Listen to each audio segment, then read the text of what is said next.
C'est eux, ai-je dit doucement. Franco a mis l'image en pause, zoomant sur le visage du premier homme. Vous êtes certaine ? Oui, c'est lui qui m'a attrapée, qui m'a parlé de mon uniforme.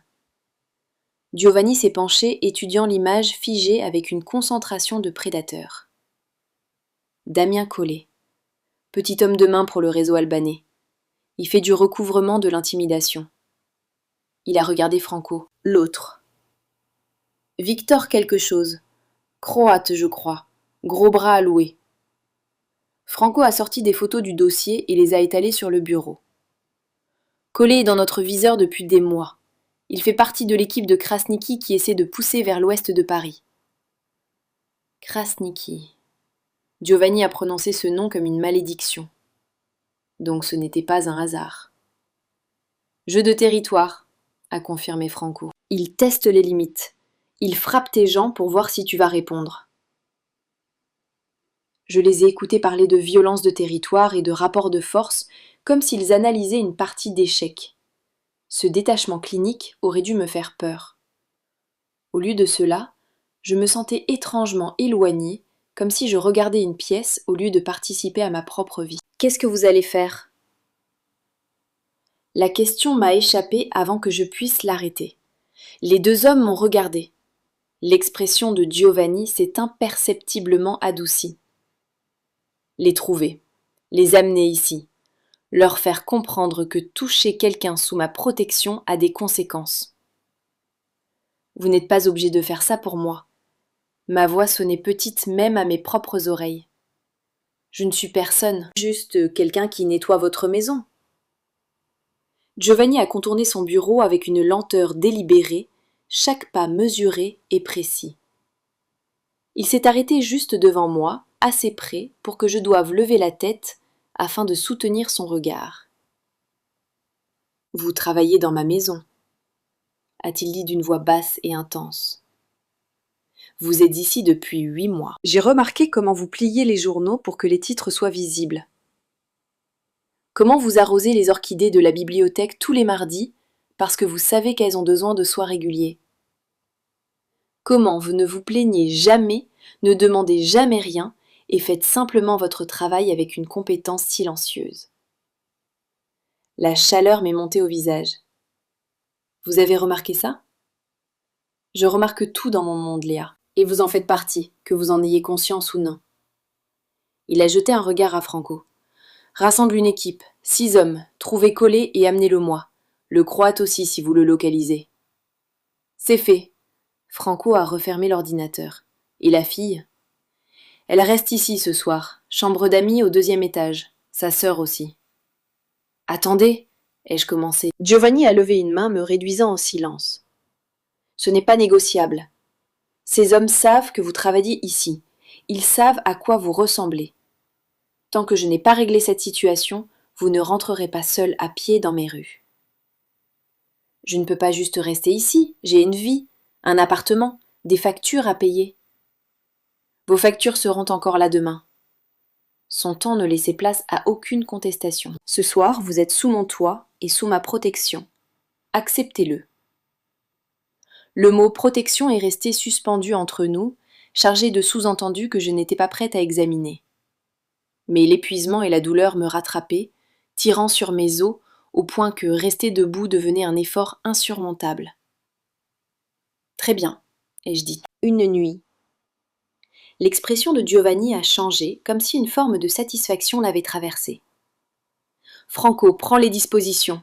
Je veux des nouvelles toutes les heures. Franco est parti et je me suis de nouveau retrouvée seule avec Giovanni. Il me regardait avec cette intensité troublante, comme s'il cataloguait chacune de mes micro-expressions. « Pourquoi travaillez-vous autant » a-t-il demandé soudain. « Les doubles services, les heures supplémentaires. » La plupart des gens font le minimum. Vous faites tout.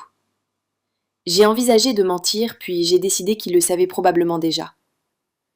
Des dettes médicales. Ma mère est morte il y a 2 ans, un cancer. Les factures, elles ne sont pas mortes avec elle. Une lueur de compréhension a traversé ses traits. Combien ? Ça ne vous regarde pas. Combien, Léa ? Encore mon prénom. Comme s'il l'essayait, testant la sensation qu'il produisait dans sa bouche. 47 000, à peu près. Il a encaissé l'information avec un simple hochement de tête. Et vous remboursez ça avec un salaire d'employé de maison. Je n'ai pas vraiment de choix. Il y a toujours un choix. Il s'est dirigé vers la fenêtre, regardant le jardin qui s'assombrissait. Vous auriez pu déposer un dossier de surendettement, vous libérer de cette dette. Ce n'est pas qui je suis. Non. Il m'a regardé par-dessus son épaule. Ce n'est pas vous. Vous honorez vos obligations même quand elles vous détruisent. C'est rare. Avant que je puisse répondre, Camille est apparue dans l'embrasure incertaine. Désolée de vous interrompre, la gouvernante m'a dit que je devais m'installer dans la chambre à côté de celle de Léa. Oui. Giovanni s'est redressé. Vous restez toutes les deux cette nuit. Demain, nous réévaluerons la situation. Camille m'a regardé sourcils levés, en question silencieuse. Je lui ai adressé un minuscule hochement de tête et elle a disparu dans le couloir. Je devrais y aller, ai-je dit. Vous laissez travailler. Une dernière chose. Giovanni a traversé jusqu'à son bureau, a écrit quelque chose sur un bloc-notes, a arraché la feuille et me l'a tendue. Un numéro de téléphone inscrit d'une écriture précise et ferme.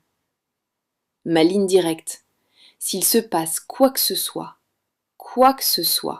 vous m'appelez immédiatement. Il ne va rien se passer. Votre maison est pratiquement une forteresse. Malgré tout, il a refermé mes doigts autour du papier. Gardez-le sur vous. Sa main est restée sur la mienne une demi-seconde de trop chaude et solide avant qu'il me libère et recule. Ce bref contact a laissé ma peau picoter. Merci, ai-je réussi à dire. Ne me remerciez pas encore, la nuit n'est pas terminée. Je l'ai laissé là, debout dans son bureau, entouré de preuves de la violence qu'il préparait, et j'ai monté les escaliers jusqu'à la chambre d'amis où Camille m'attendait. Elle a posé un regard sur mon visage et m'a attirée dans une étreinte prudente, attentive à mes blessures. C'est complètement fou, a-t-elle murmuré. Je sais. Il part à leur recherche, pour toi. Je sais. Léa, c'est... Je sais, Cam. Je sais ce qu'il est. Je sais ce qu'il va faire. Je me suis écartée pour soutenir son regard inquiet. Et je n'arrive pas à m'en sentir coupable. Cet aveu est resté suspendu entre nous, lourd de sous-entendus, qu'aucune de nous ne voulait formuler. Camille m'a aidé à quitter mes vêtements de travail et a étouffé un hoquet quand elle a vu toute l'étendue des bleus sur mes côtes et mon dos. Elle n'a rien dit. Elle a simplement pris un pyjama dans la commode de la soie hors de prix, oubliée par une ancienne invitée, et m'a aidé à m'habiller comme si j'étais faite de verre. Nous nous sommes assis ensemble sur le lit immense, et je lui ai tout raconté. L'agression. La réaction de Giovanni, l'enquête de Franco, les images de surveillance.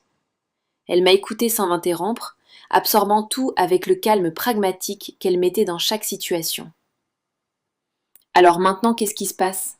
A-t-elle enfin demandé. J'ai pensé à la fureur glacée de Giovanni, à l'efficacité violente de Franco, au pouvoir maîtrisé qui parcourait cette maison comme de l'électricité dans des fils. J'ai pensé au fait que je devrais être terrifiée, mais que je ressentais plutôt du soulagement. Maintenant, ai-je dit, on attend. Dehors, la nuit était complètement tombée. Quelque part dans la ville, des hommes armés cherchaient ceux qui m'avaient fait du mal. Et moi, j'étais allongée en pyjama de soie dans un hôtel particulier, protégée par quelqu'un qui commandait des armées d'un murmure. Le monde avait basculé en un seul après-midi, et je soupçonnais qu'il ne retrouverait jamais vraiment sa place. Le sommeil refusait de venir. J'étais allongée dans ce lit inconnu, fixant les ombres qui dansaient sur le plafond, écoutant la respiration régulière de Camille dans la chambre voisine. Chaque fois que je fermais les yeux, je revoyais les images, moi, en noir et blanc, granuleux, acculé, frappé, abandonné dans la pluie. Mes côtes pulsaient à chaque respiration métronome de douleur qui accompagnait mes pensées affolées. Vers 2 heures du matin, je l'ai entendu. Des voix basses et pressantes montant de quelque part en dessous. puis le son distinct d'une lourde porte qui se referme. Pas qui claque, contrôlé, délibéré. J'aurais dû rester au lit. J'aurais dû tirer les couvertures sur ma tête et faire semblant de n'avoir rien entendu. Au lieu de cela, je me suis retrouvée pieds nus sur le tapis épais, entr'ouvrant la porte de la chambre dans un silence précautionneux. Le couloir s'étirait devant moi, éclairé par de discrètes lumières au sol qui teintaient tout d'ambre. Les voix venaient du bureau de Giovanni. Mon cœur martelait ma poitrine pendant que je descendais les escaliers, chaque pas mesuré et silencieux. J'avais nettoyé ces marches des dizaines de fois, je savais quelle latte grinçait, quelle partie de la rampe était instable. Maintenant, ce savoir servait un autre but, tandis que je descendais dans le rez-de-chaussée, plongé dans l'obscurité. De la lumière filtrait sous la porte du bureau. Une ligne dorée sur le parquet poli. Je m'en suis approchée comme on approche un animal sauvage, lentement, prudemment, respirant à peine. La porte était légèrement entr'ouverte, juste assez pour voir à l'intérieur, si je me plaçais correctement. Ce que j'ai vu m'a glacé le corps. 2 hommes étaient à genoux au centre de la pièce, les mains attachées derrière le dos avec des liens en plastique. Je les ai reconnus immédiatement malgré les blessures sur leur visage, le crâne rasé, la carrure plus large de son compagnon. Les hommes qui m'avaient attaqué. Franco se tenait sur le côté, bras croisés, expression taillée dans le granit. 2 autres hommes que je ne connaissais pas encadraient l'entrée, leurs armes visibles à la taille. Et Giovanni était assis dans son fauteuil en cuir, parfaitement immobile, observant les hommes agenouillés avec l'attention concentrée d'un prédateur, étudiant sa proie. « Je ne savais pas, monsieur Moretti. » L'homme au crâne rasé collé l'avait appelé Franco par les vite, les mots se bousculant. « Je vous jure, on ne savait pas qu'elle était à vous. Krasniki a juste dit d'envoyer un message. Faire du bruit sur votre territoire. On devait secouer quelques personnes, rien de grave. » Rien de grave. La voix de Giovanni était douce, terriblement douce. Vous attaquez quelqu'un sous ma protection et vous appelez ça rien de grave? C'était censé être un avertissement, montrer qu'on pouvait entrer dans vos rues quand on voulait. Les yeux de Collet allaient de Giovanni à Franco, cherchant une pitié qu'il ne trouverait pas. On ne devait pas vraiment faire de gros dégâts, juste leur faire peur. Leur faire peur. Giovanni s'est levé lentement, chacun de ses mouvements précis et contrôlés. Il s'est avancé jusqu'à Collet et s'est arrêté juste devant lui, dominant l'homme agenouillé. Dites-moi quelque chose. Quand vous avez vu son uniforme, quand vous avez compris qu'elle travaillait dans ma maison, qu'avez-vous pensé qu'il arriverait? On pensait, a balbutié Collet. Krasniki disait que vous reculeriez, que vous deveniez faible, que prendre le nord de Paris vous ramollissait, que vous vous étendiez trop. Krasniki s'est trompé. Giovanni s'est accroupi, se mettant à hauteur des yeux de Collet. Savez-vous ce qu'elle fait ici? Elle nettoie, elle plie des serviettes, elle arrange des fleurs. Elle a 27 ans, elle travaille 2 services pour payer les dettes médicales de sa mère décédée. Et vous l'avez laissée inconsciente sous la pluie pour une question de politique. Le silence qui a suivi était absolu. Même depuis ma place près de la porte, j'en sentais le poids lourd et étouffant. Puis Giovanni a posé la question et mon souffle s'est bloqué dans ma gorge. Qui lui a fait ça? Sa voix était à peine plus qu'un murmure, mais elle portait plus de menace que n'importe quel cri. Chaque mot est tombé comme une pierre dans une eau immobile, créant des cercles de peur qui se répandaient dans la pièce. C'est moi. La voix de Collet s'est brisée. C'est moi. Victor la tenait, mais c'est moi qui l'ai frappée. Je suis désolée, monsieur Moretti, je suis tellement désolée. Vous êtes désolé. Giovanni n'a pas bougé, n'a pas cligné des yeux. Vous êtes désolé parce que vous vous êtes fait prendre. Parce que vous êtes agenouillé ici au lieu de dormir tranquillement dans le trou dont vous avez rampé pour sortir. Vous êtes désolé parce que vous savez ce qui vient ensuite. Il s'est relevé, a tourné le dos aux hommes agenouillés et a rejoint son bureau. Ce mépris calme était d'une certaine façon plus effrayant que n'importe quelle explosion de rage. Franco. Le ton de Giovanni est redevenu purement professionnel. Emmène-les, que ce soit propre. Je veux que Krasniki reçoive un message, mais je ne veux pas de corps dans le port qui créerait des problèmes avec la brigade. Compris. Compris. Franco a fait signe aux autres hommes qui se sont avancés pour relever Collet et Victor. Attendez! Collet s'est débattu contre les mains qui lui serraient les bras. S'il vous plaît, monsieur Moretti, j'ai une famille. Elle aussi. Giovanni ne s'est pas retourné. Sa mère est morte d'un cancer. Sa sœur travaille dans ma cuisine. Elle a des gens qui l'aiment, des gens qui ont besoin d'elle comme vous prétendez en avoir. La différence, c'est qu'elle n'a jamais levé la main sur personne. Elle essayait seulement de rentrer chez elle après un double service. Emmenez-les.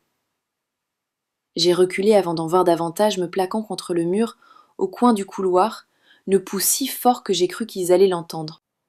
Des pas se sont approchés, et je suis resté parfaitement immobile, pendant que Franco et ses hommes menaient les prisonniers devant moi, probablement vers une sortie arrière.